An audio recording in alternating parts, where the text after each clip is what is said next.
Como líder, deputado Zé Guimarães. Presidente, eu tenho precedência, eu tenho uma inscrição anterior. Presidente, tem uma inscrição anterior da minoria. Como líder. A minoria falou na primeira sessão. Falou na primeira sessão. Ele havia se inscrito? Presidente, só queria aqui fazer uma salvação. Deputado Zé Guimarães. Escreveu? É que na passada a minoria falou. Isso, nós estamos em outra sessão. A minoria está aí. Mas o líder do governo pediu agora. Senhor presidente. Não, presidente, eu estou apenas dizendo que havia uma precedência. Eu já havia solicitado. Vossa Excelência havia solicitado, né? Tempo de líder. A camisa não me informou. Havia solicitado? Então, deputado Bruno Araújo, Vossa Excelência primeiro, desculpa, deputado Zé Guimarães. Senhor presidente. Gente, antes do deputado Pela liderança da minoria. Presidente, só antes do deputado Bruno Araújo falar, só queria aqui comunicar a presença do governador do Amapá, governador Valdez Góes, nosso companheiro do PDT, que está aqui interessado nessa matéria e mais uma vez anunciar que o PDT votará com essa matéria que tanto interessa aos ex-territórios. A mesa registra com muita satisfação a presença do ilustre governador Valdez Góes do Amapá. Muito bem-vindo a esse plenário. Deputado Bruno Araújo. Senhoras deputadas, senhores deputados, senhor presidente, são tantos assuntos, tantos escândalos diários que nós não sabemos, muitas vezes ficamos dispersos por onde começamos. Podíamos discutir hoje o anúncio de que o PT resolveu vender o pré-sal. A Petrobras está vendendo ativos de 12 bilhões de reais do pré-sal.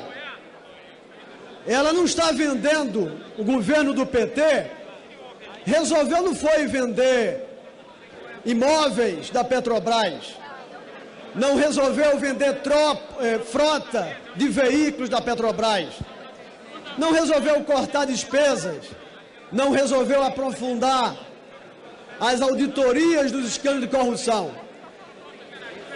O PT, diferente de tudo que dizia, anuncia que vai entregar ao capital privado venda de blocos de petróleo do pré-sal. Nós podíamos estar aqui discutindo um anúncio de novo buraco no fundo de pensões.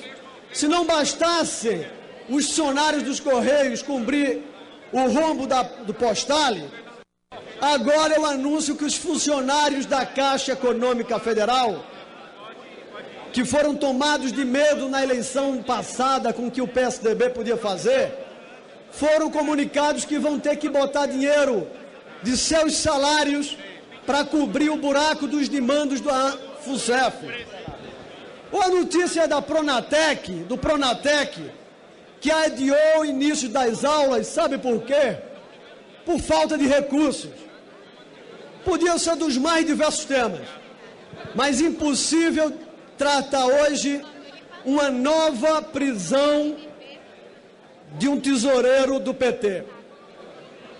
Talvez, e a história mostre, se uma pessoa jurídica pudesse ser presa, se a prisão se atribuísse à tesouraria ou ao próprio partido. Mas como não, com as reiteradas prisões de tesoureiros do Partido dos Trabalhadores, fica configurado que é a tesouraria do PT onde anda os mandos. Fica configurado que em 2 dos seus tesoureiros, todos 2 presos, um transitado e julgado, cumpriu pena ou cumpre pena. O segundo que inicia um processo. E aqui hoje, com a prisão que se deu, e vendo inclusive a defesa que a CUT faz de alguém condenado por pilotar um projeto de desvio de recurso público, com a defesa feita pelos partidos dos trabalhadores, e mais, aqui ouvimos o líder do PT, de forma inocente, dizer, olha, teve até ano que nós arrecadamos menos do que outros partidos. É bom lembrar, muitos dos senhores não estavam aqui em 2012, quando trouxemos os números. No ano de 2011, o PMDB, um dos maiores partidos desse país, com todo o seu prestígio, conseguiu arrecadar, além do fundo partidário, 2.300.000.000 de reais. O PSDB, que havia saído de uma eleição presidencial, arrecadou 2.800.000 reais. O senhor João Vacari Neto, que tinha acabado de assumir a tesouraria do partido, arrecadou míseros 51 milhões de reais. Um múltiplo muito superior à soma dos outros dois maiores partidos do Brasil. O PT e a tesouraria do PT, mais do que contas do exterior, porque dinheiro do PT no exterior, é preciso lembrar que aqui o senhor Duda Mendonça veio à Câmara dos Deputados dizer que recebeu o pagamento do Partido dos Trabalhadores no exterior. Fato confirmado no Supremo Tribunal Federal. Mais ainda, não está se falando só dos recursos que o Ministério Público Federal e a Polícia Federal afirmam que, por exemplo, serviram de caixa 2 para pagar gráficas que serviam ao Partido dos Trabalhadores e à CUT para propaganda, contra-propaganda, desvio, mais ainda, irregularidades de contra-propaganda identificadas e multadas pelo Tribunal Superior Eleitoral. Mas o que se encontra é uma inovação. O Partido dos Trabalhadores agora inova. O Partido dos Trabalhadores, ele agora faz da Justiça Eleitoral lavanderia. A Justiça Eleitoral, que não é conivente com isso, mas é utilizada para lavar dinheiro roubado de uma empresa como a Petrobras, conseguir que seja esquentado numa prestação de contas, para daí sim, a partir de agora, poder se conhecer quem foi atendido com esses recursos. E que poder é esse do senhor Vacari? Que carta na manga é essa do senhor Vacari, que faz que mesmo preso venha ter a defesa incondicional do Partido dos Trabalhadores e a nota de proteção da CUT? É isso que o Brasil quer acompanhar. É isso que o Brasil precisa acompanhar, como o senhor Vacari envolveu a sua esposa, como envolveu sua cunhada, como o Partido dos Trabalhadores, conhecendo durante todo o instante, inclusive quando já respondia uma ação criminal, resolveu mantê-lo no posto. Só há uma explicação: medo. Medo de que fale. Talvez seja uma oportunidade para que o senhor Vacari olhe para trás e saiba que aquela mesma proteção que juraram dar a Marcos Valério, que iam resolver o seu problema no Supremo Tribunal Federal, o Marcos Valério acreditou e foram mais de 40 anos de detenção. Aliás, outros também.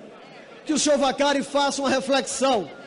Se numa delação premiada falando para o Brasil, se não haverá oportunidade dele retornar para casa num tempo menor, de falar com a consciência aberta, de se recuperar do ponto de vista, pelo menos pessoal, e poder reencontrar a sua família e não correr o risco que foi separado ao senhor Marcos Valério.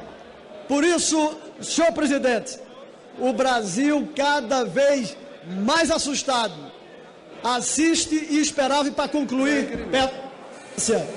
concluir, nós pedimos que a CPI da Petrobras, que o teve e o interrogou aqui, tinha clara percepção que isso ia acontecer, e que o juiz Sérgio Moro, que o Ministério Público e a Polícia Federal possa, a partir de agora, ter clareza com o rastreamento desses recursos e que se possa chegar a algo que a população espera, com pedidos de impeachment que crescem por todo o país e que agora tomam absoluto contorno de possibilidades reais, e agora com elementos mais graves, como o que surgiu com a denúncia da SPM na Europa, que vai ser ouvida pela comissão. Era isso, senhor presidente.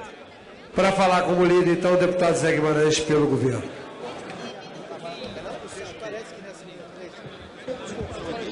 As duas primeiras não, a três parece que...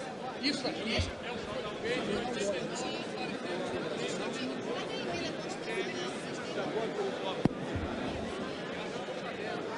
Senhor presidente, senhoras e senhores parlamentares, primeiro eu quero, em nome do governo, fazer um reconhecimento público da negociação que fizemos para adiar a votação do PL 4330. Prevaleceu o bom senso e o diálogo é sempre o melhor método para resolver os impasses aqui nesta casa. Eu quero agradecer a todos os líderes, especialmente aos líderes da base, que a maior parte que acolheu a nossa proposta, ao presidente da casa, aos líderes da oposição, que pacificamos um ambiente tensionado que vai possibilitar, pelo menos, nós votarmos esta matéria na próxima quarta-feira e quinta-feira, sem maiores complicações aqui no plenário, permitindo, evidentemente, as divergências de mérito. Portanto, eu quero elogiar e reconhecer publicamente aos líderes da base, em primeiro lugar, e à casa como um todo, por este bom acordo. É o bom senso, foi o diálogo que prevaleceram, o bom senso e o diálogo que prevaleceram na discussão do PL 4330. Propusemos ao relator da matéria uma mesa de negociação, meus caros colegas deputados.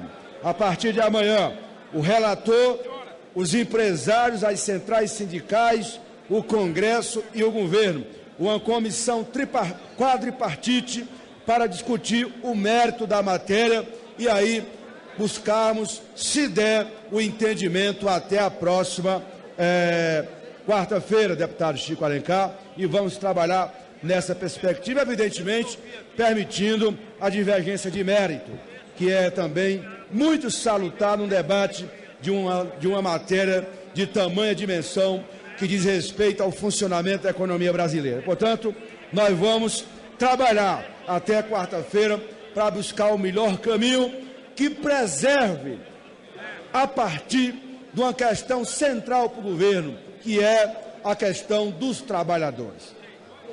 A regulamentação é necessária, mas ela, vou repetir o que eu disse para concluir essa primeira parte da minha fala, ela não pode pender só para um lado, tem que discutir o equilíbrio, e o equilíbrio não pode ser feito tirando direitos. Portanto, nós vamos trabalhar até quarta-feira no entendimento sobre esta matéria. Segundo, senhor presidente, é outro problema 660. A Câmara acabou de receber do Senado Federal a medida provisória 660. Na última votação que fizemos sobre a medida provisória, nós encaminhamos um texto para o Senado. O problema é que o Senado devolveu a medida provisória com várias emendas e vários problemas num momento como esse, que eu queria, independente do diálogo que eu estou tendo com o senador Jucá e os deputados e senadores da região, que nós estamos dialogando, mas é importante situar num tempo o que significam essas emendas aprovadas no Senado Federal. E se no Senado Federal elas foram aprovadas por unanimidade, também não é regra a Câmara simplesmente ratificar aquilo que é feito no Senado, porque elas são várias emendas. Eu queria chamar a atenção dos meus pares. A primeira delas aplica aos servidores dos ex-territórios do grupo de arrecadação a equiparação com os auditores da Receita Federal. Vocês estão ouvindo o que eu estou dizendo? Todo mundo está ouvindo? Equipara os servidores da administração direta e indireta dos ex-territórios, equipara os chamados grupos de arrecadação desses territórios, equipara agora ao grupo da Receita Federal dos Auditores. Eu fui informado que estão recebendo por decisão liminar. Mas eu quero perguntar a esta casa, aos meus líderes, é hora da gente fazer isso? Será que é bom a gente fazer isso? No momento que nós estamos discutindo ajuste da economia, eu tenho a obrigação, como líder do governo, de expor para a casa, para nós não votarmos esses vários penduricalhos que vieram do Senado, data vênia com todo respeito, sem ninguém saber o que está votando. Portanto, a primeira emenda do Senado faz essa equiparação. Está claro? Segunda emenda muito importante que foi aprovada.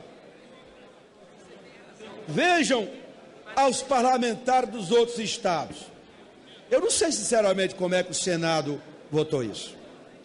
Nós estamos dando aos policiais, bombeiros, militares e etc, equiparando o salário deles com a Brasília, com o Distrito Federal. E aí, como é que fica? Eu sei que os deputados de lá reivindicam, é justo, mas e como é que ficam os policiais, bombeiros, militares de outros estados? Como é que fica isso? E se amanhã chegar aqui uma emenda constitucional ou a PEC 300, com qual cara nós vamos dizer que somos contrários à PEC 300 aqui dentro? Porque isso aqui é uma PEC 300, que está nessa medida provisória. Eu tenho a obrigação, portanto, de o plenário, pelo menos, saber o que significa esta emenda. É aquela emenda que a Câmara já rejeitou para não permitir que se abra um precedente da mais alta gravidade do ponto de vista das forças militares de vários estados da federação, deputado Peroni. Vejam bem, nós vamos aprovar, eu sei que há um processo diário com os deputados daquela região, mas como é que nós vamos fazer nos estados da Bahia, do Rio de Janeiro, de São Paulo, do Ceará, de Salvador, de Bahia e todos os outros? Como é que nós vamos fazer, deputado Peroni? Esse é um problema. Não se trata de não reconhecer direitos, mas se trata de nós estabelecermos um precedente que pode ser muito grave para esta casa quando chegar a discussão aqui dos outros estados. Terceira emenda que foi também incluída no Senado. Essa ainda é mais grave. Sabe por quê? Porque fizeram o seguinte: a medida provisória reconhecia o vínculo empregatício com a administração direta desses ex-territórios. Reconhecia. Eles seriam incorporados à União. Aí colocaram dentro uma coisa chamada Trem da Alegria. O que foi feito, deputado Marqueselli? Olha só, os senadores fizeram, eu não posso deixar de falar isso aqui, ainda que possa haver negociação. Aí incluíram o reconhecimento de vínculo do empregado da administração direta, aí incluíram e indireta do seu último emprego equivalente para fins de inclusão num quadro de carreira. É claro que a essa hora da noite nós estamos discutindo a matéria e a casa não está prestando atenção da gravidade disso. Nós estamos votando uma matéria, nesse ponto aqui, imagina, nós temos no meu estado do Ceará várias ações aqui.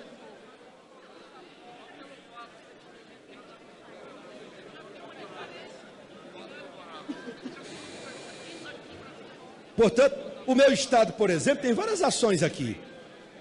Ora cai liminar, ora dão liminar. Como é que nós vamos fazer? Eu tenho um dever e a minha obrigação. Não é correto o que os senadores fizeram.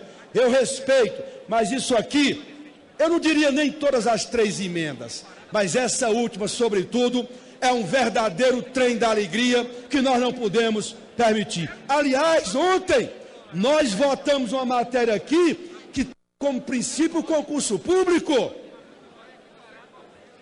Gente, não é possível.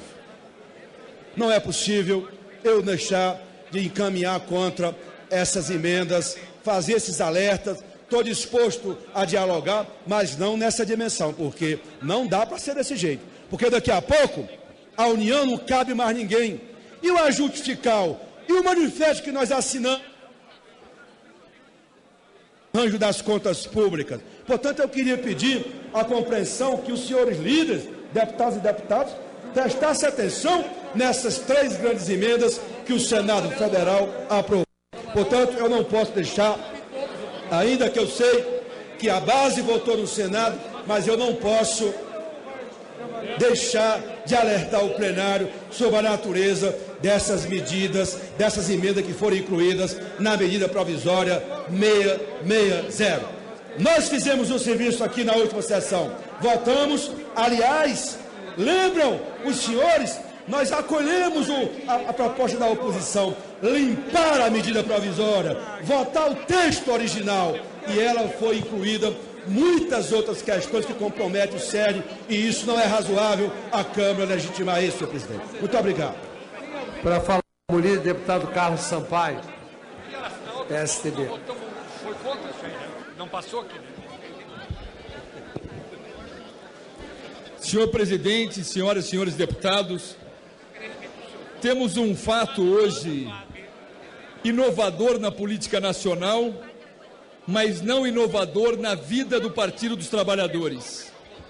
Hoje, pela segunda vez, um tesoureiro do PT foi preso por desviar dinheiro público. Esse tema deve chamar a atenção de todos, porque não se conhece um único precedente na história de um partido brasileiro aonde 2 tesoureiros tenham sido presos por desvio de dinheiro público. Desvio de dinheiro público que foi para onde? Para a campanha de seus candidatos a presidente da República, que foram Lula e a presidenta Dilma. Eu havia dito, e muitos acompanharam pela televisão, na CPI, após ouvir a fala do senhor João Vacari, que ele tinha tudo para ser preso. E foi.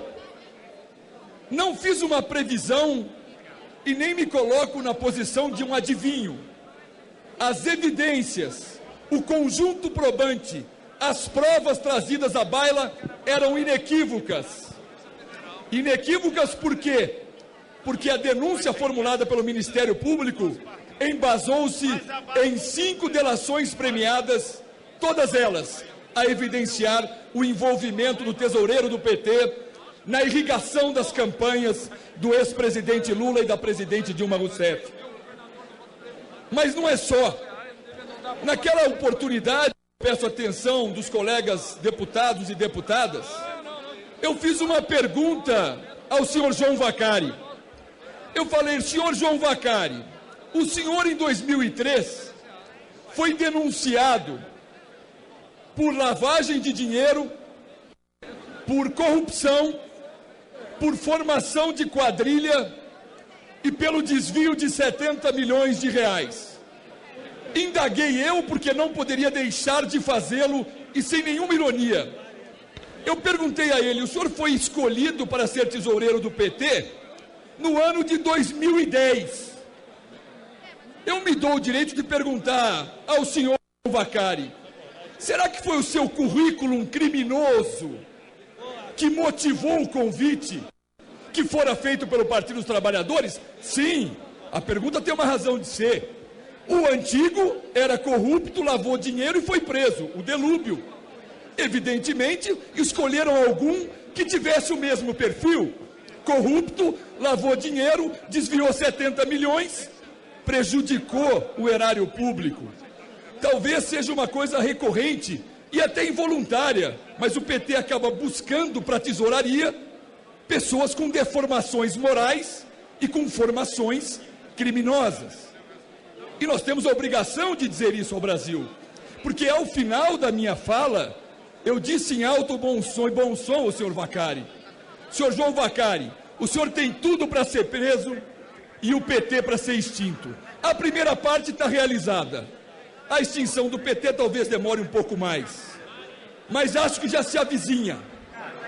E já se avizinha por uma questão muito clara.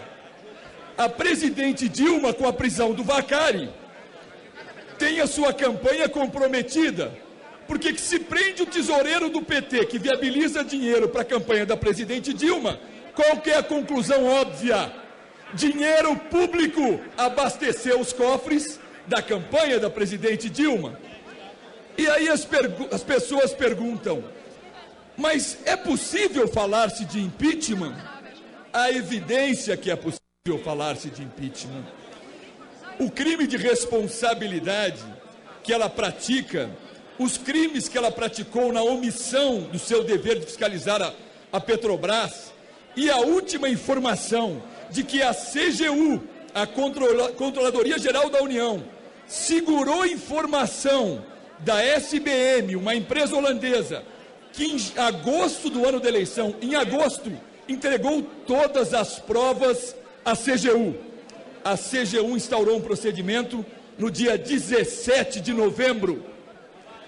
Induziu a erro mais uma vez os eleitores brasileiros.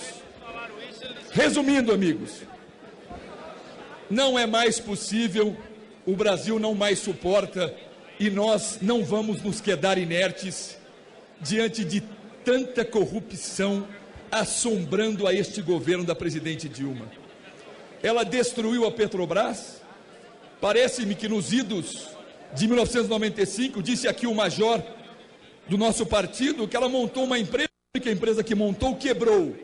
Talvez ela também tenha vindo para o governo vocacionada para quebrar empresas, mas não tinha o direito de fazer com a nossa Petrobras. O que eu quero dizer a vossas excelências é que um partido que teve o seu presidente preso por corrupção, o seu tesoureiro preso por corrupção, que convida de novo um tesoureiro corrupto, uma pessoa corrupta para ser seu tesoureiro, que convida de novo uma pessoa corrupta denunciada por lavagem de dinheiro, corrupção, formação de quadrilha e desvio de 70 milhões para ser tesoureiro novamente, é porque esse partido, obviamente com as exceções de praxe, está fadado a perseguir um mundo criminoso, está fadado a trilhar um caminho do mundo criminoso. É um partido que nasceu sob a égide da ética e que está brevemente sendo expulso do poder pela ausência de ética e pela prática da corrupção. É a contradição absoluta do seu nascimento para com a sua morte. É um partido que nasceu para revolucionar e a revolução que fez foi no mundo criminoso e agora tem um por um de seus ícones caindo em desgraça perante a opinião pública. Eu imagino a situação do PT à época do mensalão e imagino a situação do PT agora, à época do petrolão. Só não consigo imaginar uma situação futura do PT, porque, com toda sinceridade, não vislumbro futuro algum para o Partido dos Trabalhadores. Muito obrigado, senhor. Para falar como líder, deputado Jonathan de Jesus. Vai falar agora? Para depois. Deputado Zé Carlos Aleluia.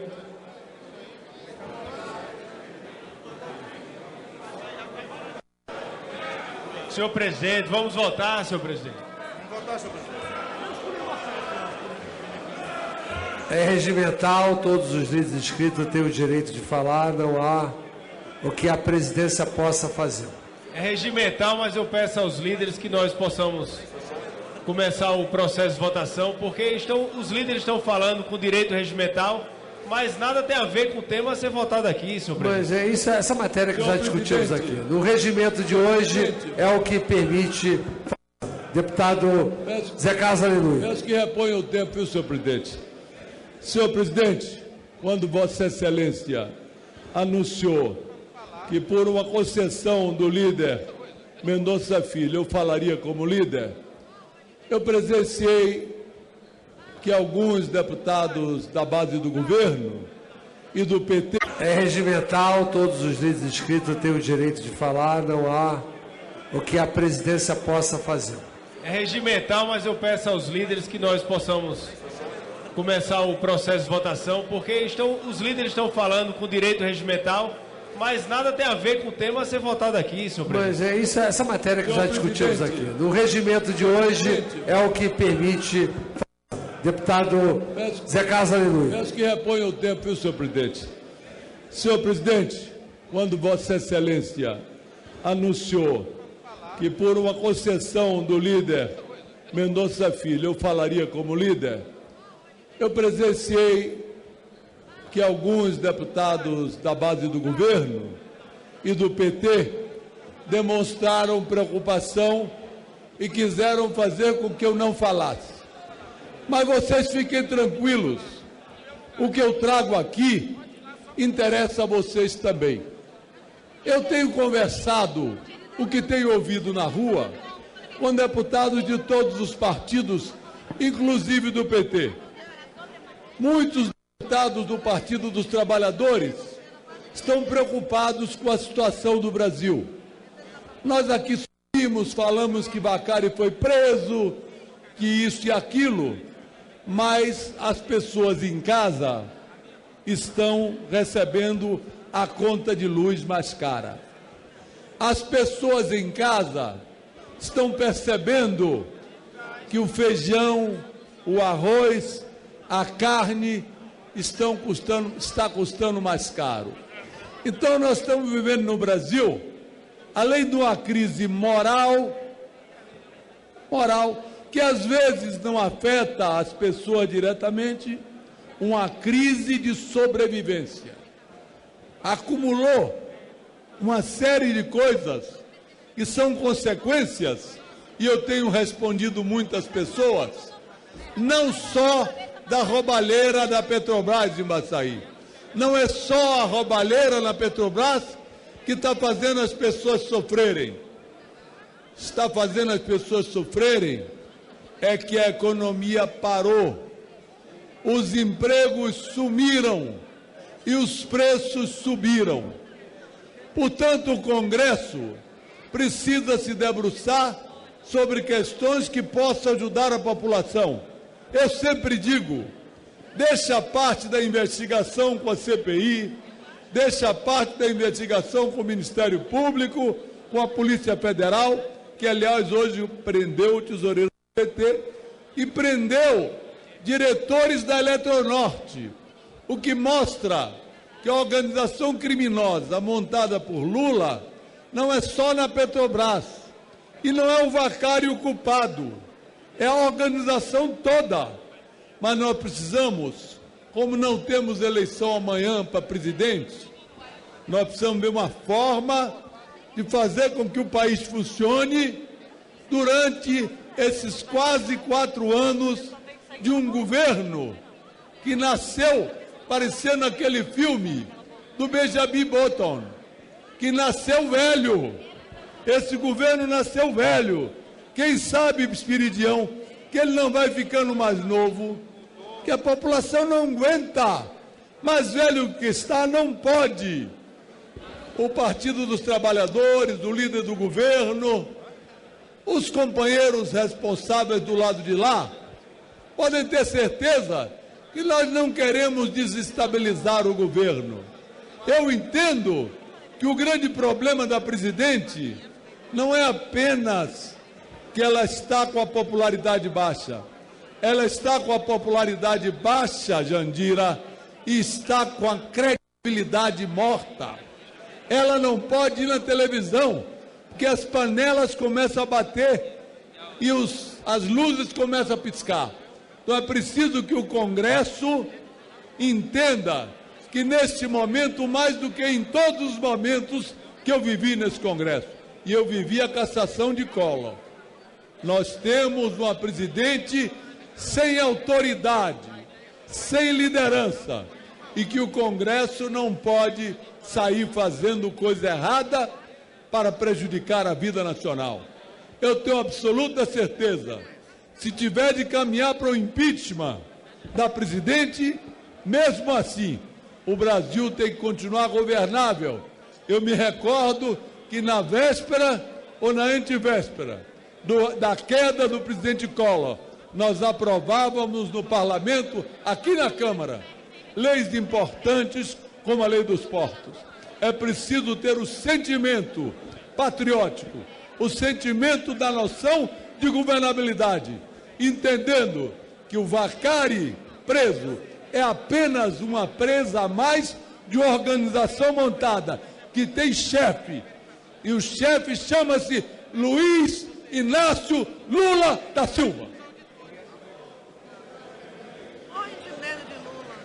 Para falar como líder, Pompeu de Matos. Domingos abriu mão agora.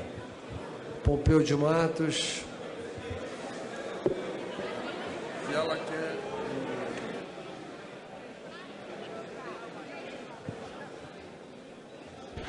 Senhor presidente, senhoras e senhores parlamentares, quero aqui no espaço de liderança do meu partido, do PDT, reafirmar de forma muito clara, não tão somente para os colegas parlamentares, deputados e deputadas, mas para o povo gaúcho, para o povo brasileiro, para os trabalhadores, para os empreendedores, para os empresários, para tantos quantos estão ligados, inteirados e interessados no debate que essa casa faz relativamente à questão da terceirização. É um tema que suscita controvérsia, sim, paixões também, naturalmente angústia. O que nós não podemos aqui é, por conta da divergência, fazer tábua rasa e daqui a pouco apontar o dedo para lá, sem dar consciência de que quem aponta um dedo para lá tem 3 dedos apontando para cá. O PDT tem na sua história e na sua memória a luta pela valorização do trabalho e dos trabalhadores. Tanto que o trabalhismo criou a CLT com Getúlio Vargas, depois o ministro do Trabalho Jango, o Brizola por sua postura, e se nós formos pegar líderes trabalhistas, sempre se postaram ao lado dos trabalhadores. Sabemos que existem tempos modernos, que nós precisamos modernizar a legislação, mas não abrindo mão do direito dos trabalhadores. A terceirização é importante? Sim, nós sabemos que tem a sua importância. Afinal de contas, são 12 milhões de trabalhadores terceirizados no país. Mas, do outro lado, são mais de 40 milhões de trabalhadores formalizados. E nós temos que equilibrar essa relação. Nem tanto o céu, nem tanto a terra. Eu sei, a terceirização não é a salvação do mundo, mas não é o fim do mundo. Nós precisamos equilibrar esse debate. Por isso, regulamentar a terceirização é importante, desde que a gente cuide para não precarizar as conquistas dos trabalhadores. E esse é o compromisso formal, lúdico, e esse é um compromisso histórico, presente e futuro, que o PDT tem com os trabalhadores.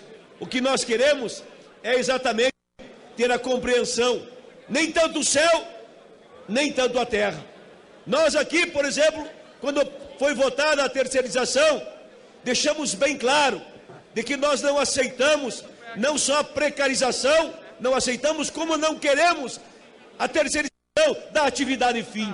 Não, a atividade meio pode ser compreendida, pode ser regulada, pode ser regulamentada. Dou o meu exemplo, sou funcionário de carreira do Banco do Brasil, jamais imaginaria o gerente do Banco do Brasil, o caixa do Banco do Brasil, o escriturário, o funcionário do Banco do Brasil terceirizado. É impossível.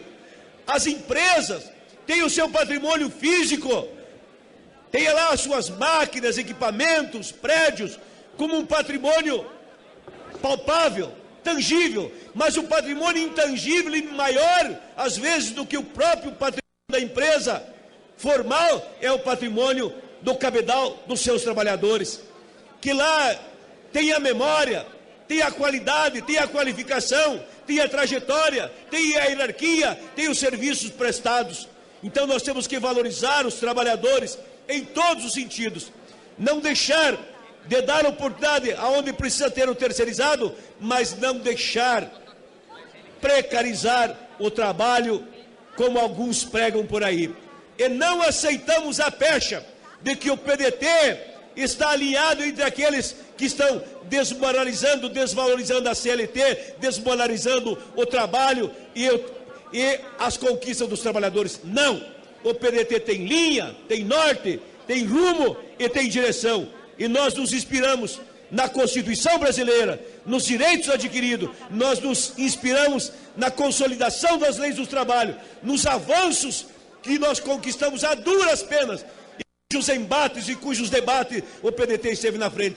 Tanto é verdade isso, que quando formos votar as duas medidas provisórias, que tiram direitos, que tiram conquista dos trabalhadores, dos aposentados, enfim, direito à licença maternidade, direito à aposentadoria, direito à pensão, direito a férias prêmio e uma série de direitos que são minimados. Eu concluo, presidente. Nós do PDT, presidente, vamos estar ali. Não importa se é governo, se é contra governo. Nós estamos ao lado dos trabalhadores e não vão tirar direito dos trabalhadores sem que a gente reclame, sem que a gente grite, sem que a gente tranque o pé. Vão ter que passar por cima do PDT e isso não vai ser fácil. Não somos tanto quanto gostaríamos, mas não somos tão pequeno como alguns acham. O PDT tem a sua importância, tem a sua memória e tem a sua história. Por isso, a terceirização, ela pode até avançar em alguns aspectos, mas não para precarizar o trabalho, não na atividade fim, mas sim para regular, para regulamentar e, quem sabe, para equilibrar a relação de trabalho. Esta é a nossa postura, esta é a nossa posição, este é o meu compromisso e este é o meu voto. Muito obrigado. Para falar como líder, deputada Jandira Fegali.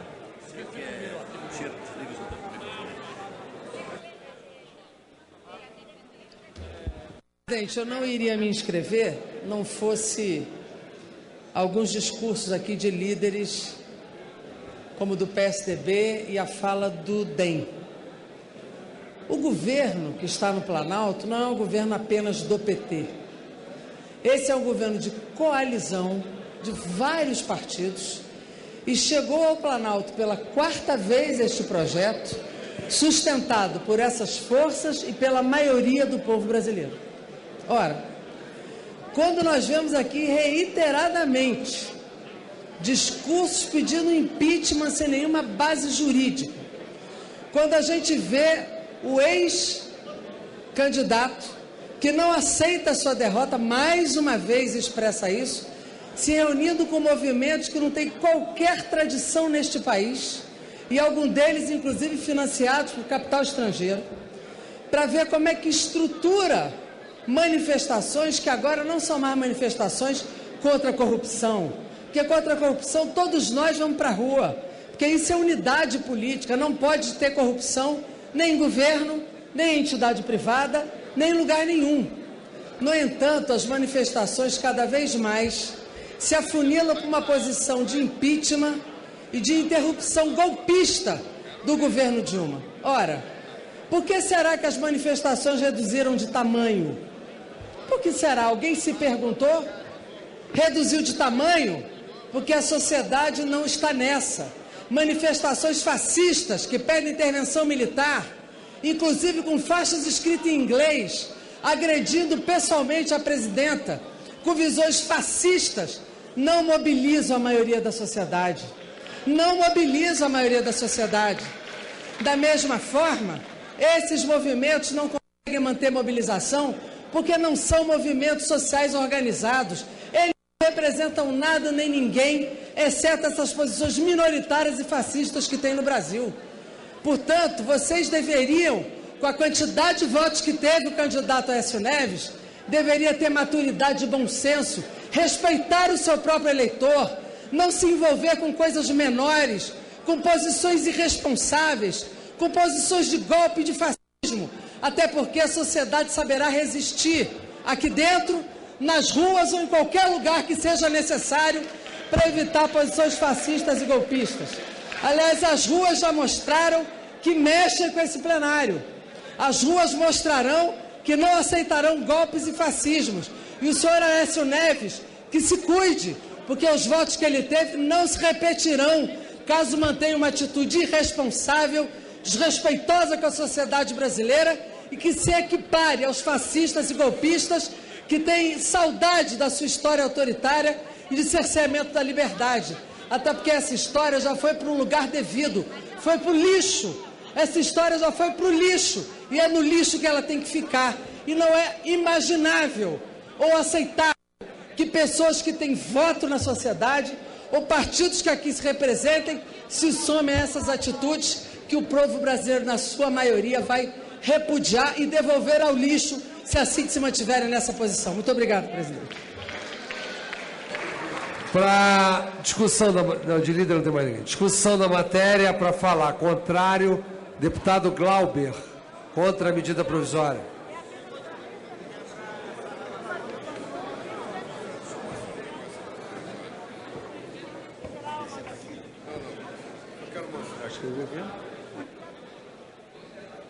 Presidente, só para deixar claro que não é a medida provisória. Nós estamos votando os 3 artigos que foram introduzidos no Senado. Nós estamos votando as emendas do Senado à medida provisória 660. Ao projeto de lei de conversão número 1 de 2015, decorrente da conversão da medida provisória 660. Muito bem. Presidente, deputados, deputadas, na semana passada eu fiz uma intervenção dizendo, e disse isso com todo respeito, que o deputado Zé Carlos Aleluia tinha feito a sua inscrição para discutir uma matéria dizendo que falaria a favor, quando na verdade estruturou todo o seu discurso falando contra. Fiz uma questão de ordem fazendo esse questionamento e nessa questão de ordem tive uma resposta que eu acatei de que não poderia haver qualquer tipo de